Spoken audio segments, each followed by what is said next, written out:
It is literally 11:30. But you know what? It's fine. We're gonna still have a great day. So, as of right now, I still don't really know what I want to do today. I mean, it's 11:30, and I probably should go get something to eat. And then I'm like, what do I want to do? So, I'm probably just gonna like browse what I can do. The one thing I have kind of been wanting to do is do a like boat cruise to see the Statue of Liberty. But man, it's probably gonna be so cold by the water. So I have to commit to that if I want to do it. And other than that, I was thinking of maybe going down to visit Queens, but it's like an hour-long subway, and I'm like, oh.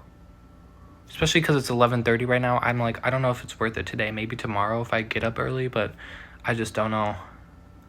So anyway, yeah.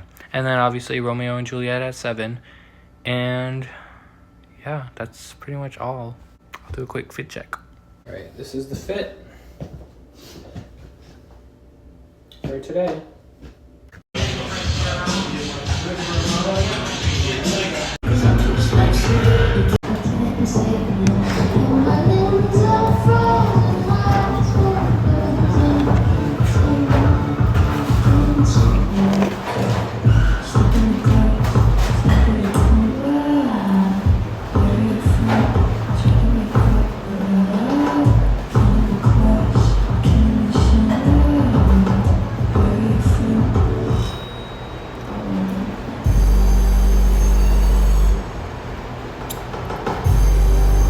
Temporary, but the photo lasts forever. Right?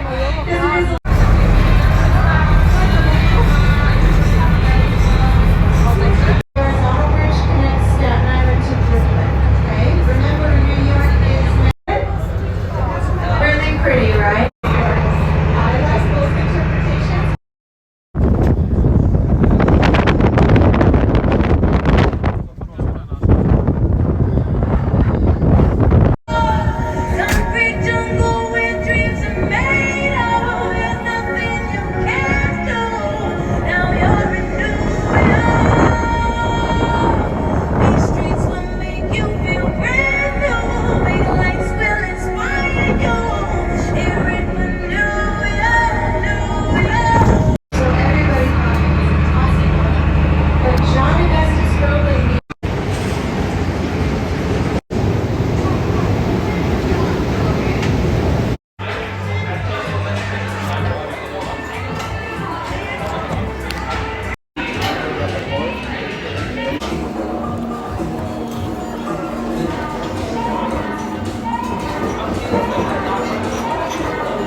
And also,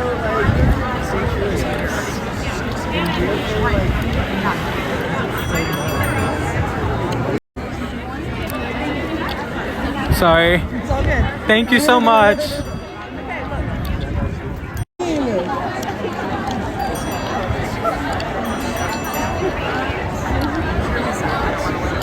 okay. I'm holding it for you. Oh my god. Here, Kate.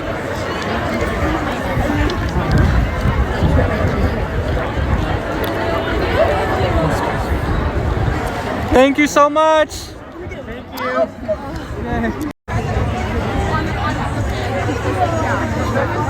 Man, today has been a day. This morning after I woke up late, I remember that I had the idea in the back of my mind to go on a Statue of Liberty boat tour. And so I looked them up and they were pretty cheap. So I booked one for 2 p.m. And I thought to myself, okay, I'll just go to that general area where we're supposed to meet and find a place to eat over there. That way I can just go there after. I left and it was like a 25-minute walk maybe. So I was like, that's not too bad. I'll just walk. And it was cold when I got out, but it wasn't until a few minutes in of walking that I realized how freaking windy it was. And it was so windy that it was like knocking me off balance. By then I had already started walking, so I was like committed to walking, but it was just so freaking frigid and so windy. I was like fighting for my life. Anyway, by the time I got to like the meeting area, I was like, dang, I still haven't picked out somewhere I wanted to eat. So I was standing there in like the freezing cold, like where the heck do I go to eat? So I found this one like deli place nearby. I went there, but after I got in, I was like, yeah, I don't want this anymore. So I found another place that was another like 10-minute walk. I started walking, but on the way there, I saw this chicken finger place. And as soon as I saw it, I was like, yeah, that sounds good. So I went in and it had a sign that said they apparently have the best chicken fingers in New York City. Like, that sounds great to me. I got a 5-piece with Cajun fries and it comes with 2 sauces. So I got garlic aioli lemon sauce and a cheesy buffalo sauce. And it was really good. I'm not a huge sauce person, so I kind of just picked at the sauce a little bit. But the chicken was really good, piping hot, but it was really fresh and really juicy. The fries were 10 out of 10. I'm so glad I decided to go there for lunch. So then after that, it was finally time to head to the boat cruise. And I got there early, so I was just kind of standing around for a while. But eventually the crowd started forming and we went in. You could tell there was like the inside and the outside. Obviously, no one wanted to be outside, so we all went in the inside at the top. And it was so crowded in there, but it wasn't until they said there was a downstairs inside that some of us went downstairs, and it wasn't as crowded down there. So I just stayed in the downstairs, and I was in there pretty much the whole time. And the boat cruise was really cool. We saw the city, we saw Brooklyn Bridge, we saw New Jersey on the other side of the river, and we obviously saw the Statue of Liberty. That's the one time I decided to go outside. And it was so freaking cold. My hands were numb. It was so windy. I was worried my phone was going to fall out of my hands. But I was like, I need these pictures. In those photos, I look so happy. And I was enjoying myself. But I was freezing my ass off, let me tell you. So I got all the pictures I could. And then I was like, I can't do this anymore. So I went back inside and enjoyed the view from there. And it was pretty cool. I'm glad I decided to do it. And the wind didn't really bother the boat too much, so that was good. But once I got back, I realized I was hungry again for some reason. It was only like 4, and I felt like I had just eaten, but whatever. So I was scrolling through my like saved places, and I found this dumpling shop, and I was like, that sounds different to what I've had so far. Let me try that. But on the way there, the subway was out of service. So the people inside the subway were like just waiting to get out, and the people outside were waiting to get in. But everyone was waiting for like 10 minutes. I was trying not to laugh, but I was kind of laughing because it was so funny how we were all just standing there. I'm sure some people were super stressed, so I kind of feel bad for laughing, but I don't know. It was just kind of funny because I had nowhere to be in a certain time, so I was fine. But eventually I was just like, yeah, I'm waiting for too long, so let me just go to somewhere else. So I found another place, and this place was like known for their desserts and their chocolate, but they also had like dine-in, so I went there, and I was so glad to see they had Alfredo because I've been wanting to have some type of pasta, especially Alfredo, in New York, so I'm glad. I will say it wasn't the best Alfredo I've ever had. I loved that they had like fresh, thick Parmesan on there. That was really good, and I did eat it, and there was no complaints. It just wasn't the best I've ever had, which was fine. But obviously, as I said, they're really known for their desserts, so I was looking at their desserts, and they had this like giant baked cookie in a skillet, and I really wanted to get that, but I was like, I know I won't be able to finish that, and I don't want to waste food or my money. So I ended up going with this like dessert pie, and I got 2 slices. You can either get 2 or 4. It's like a layer of chocolate and then 2 toppings. So I got marshmallows and hazelnut, and it basically just tasted like a s'mores pizza. As good as it was like incredibly sweet, like the sweetest thing I've had in so long, and I couldn't finish it. I wanted to finish it to not waste it, but I just couldn't do it. It was so freaking sweet. But I still don't regret it. After that, it was like 6, so I was already ready to go to the show, Romeo and Juliet. So I took the subway there, easy, and I got there. And there were 2 lines because it's right by the Wicked Theater. So everyone's confused which line to go to, but eventually I found where I was supposed to go to. And I'm glad they let us in the theater early because it was so cold outside. They let us in the theater early, but not like the actual theater, like just the lobby area. So everyone was kind of waiting in the lobby, but it was cool. Like they had good music playing. It was good lighting. It was like a cozy place. It was just a little crowded, but they finally opened the theater, and I'm so happy I got front row seats because I don't think I'm biased, but I think I had one of, if not the best seat in the theater. And let me tell you why. For one, the view was great, front row seats, and the stage isn't like high up, it's close to the ground. So it's like you're like just a few feet away from the whole stage. The view was pretty good. You know, obviously it's a circle stage, so sometimes you can't always see everything, but I thought it was pretty good. Now, specifically, the reason I think my seat was the best was, for one, in my front row seat, I wasn't like in between 2 seats. I was on the edge, so I was right next to a staircase. And there were staircases like here and there around the theater, but for some reason, and I didn't plan this out, but the stairs next to me was the one the actors used the most. So during the show, actors were like going up and down the stairs right next to me, including Kit Connor. He was like just a few inches away from me, and I was like that was really cool. Everything was so cool. Oh my gosh. But this was kind of funny. Kit Connor did make eye contact with me once. I'd love to be like, oh, he made eye contact with me. But I feel like I know the real reason. Right after he made eye contact with me, he like had to do this thing where he jumped off the stage and landed right next to me in front of the staircase. And so I think he was just looking at me to like see where I was so that he wouldn't like hit me when he jumped, you know? So I don't think he actually meant to make eye contact with me like that. I think he was just looking at where I was so he could land in the right place and not hurt anyone. And obviously he stayed in character very well the whole time, so I don't think he was like trying to look at the audience. But the show was really good. I understood more than I thought I would, considering it's Shakespeare. And I love the way they like changed it to make it appeal to Gen Z. It was very cool. Everything was really cool. And great acting, great everything. Very good. Now, everyone knows when you go, they had the signing for Romeo and Juliet afterwards. So as soon as the show ended, everyone's rushing out of the theater, including me, to try to get like at the front of the like fence thing to get their playbill or whatever signed. And I thought I got out of there pretty fast, but once I got there, there was already a big crowd forming. So I was like a little bit in the back. But after that, there was a huge crowd, even more. So I'm grateful I even got somewhat in the front-ish, even though it wasn't the complete front. But we're all standing there in the freezing cold, all like crowded together, waiting. And only 2 of the actors came out to sign. And one was the one who played the nurse, who I actually knew from a show, 13 Reasons. And I knew I recognized her. And when I looked her up, I was like, yeah, I knew I saw her in something. So it was cool that I knew her. And then Kit Connor, obviously. I mean, everyone's fangirling over him. Oh my god, it was just insane. I was lucky enough to get my playbill signed by both of them, and I was glad because I didn't think I would since I was kind of in the back, but I did, so that was good. Kit actually almost missed my playbill. He like had his Sharpie and he was signing, and then he like did this, and then he saw mine and he went back. So I was glad because he almost missed it, and I was so glad. Honestly, looking back, I thought this to myself.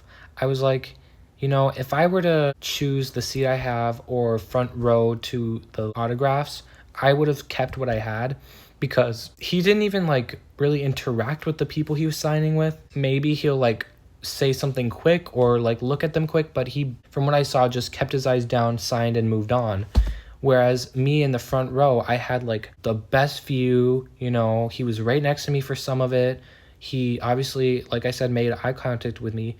And that whole experience is better than like a 5-second almost interaction where I get to see him up close and personal. Even though I got to see him up close and personal, it was just in a play. I feel like I was perfectly satisfied and I got his autograph regardless. So that's enough for me. But yeah, only those two signed. I don't know what happened to everyone else, which I was kind of upset, not because they didn't sign, but we were all waiting for so long for more actors to come out, and it took them like 15 minutes to tell us no one else was coming out. I'm like, bruh, I wish you guys would have told us this before. We could have not stood out here in the cold. Ugh. Ride home was pretty much fine. Took the subway and then I walked like 5 minutes to here. The busy street that I walked to, and then I turn and it's like not as busy of a street because it's the street where this guest house is. So that's the only non-busy street.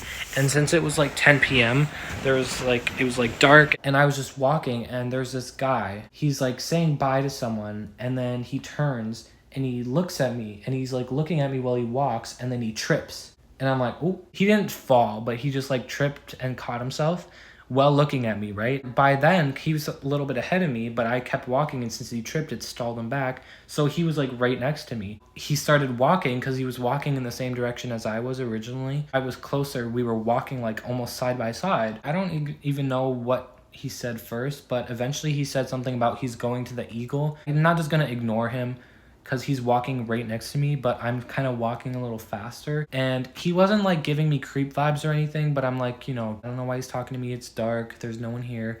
So I'm just like, better safe than sorry. You never know. But he didn't give me creeper energy. So there's that. He says, I'm going to the Eagle. And I'm like, I don't know what that is. And he's like, you don't know what the Eagle is? And he's very clearly gay, okay? He's like, you don't know what the Eagle is? And I'm like, no. And he's like, the Eagle, like the Eagle. And I'm like, what? And he's like, you're not from here, are you? And I was like, not around here, no.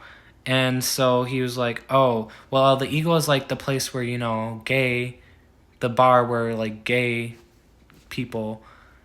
And I was like, yeah, I kind of got that. Just never heard of the Eagle. So basically he was implying that that's like the popular gay bar here. And he was like, well, sounds like you have some catching up to do or something. I don't know. I'm making things up, but this is kind of how the conversation went. And I was like, well, I mean, I'm not 21, so I can't even go to a bar. And he looks at me like, what? No. And I was like, do I look 21? And he's like, yeah. He was just like in disbelief that I wasn't 21, but he didn't ask me my age, which I thought he would. So I'm glad he didn't ask, but he just was like in such disbelief. We kept walking, so I was by the guest house, and I was like, well, this is me, so. And he was like, all right, well, I'm getting naughty tonight. He just walked away. I don't know. That was very strange. I didn't feel like it was a creepy experience. I just felt like it was kind of weird. But, I was obviously still trying to be cautious. So it's 12 right now. I should probably go to sleep.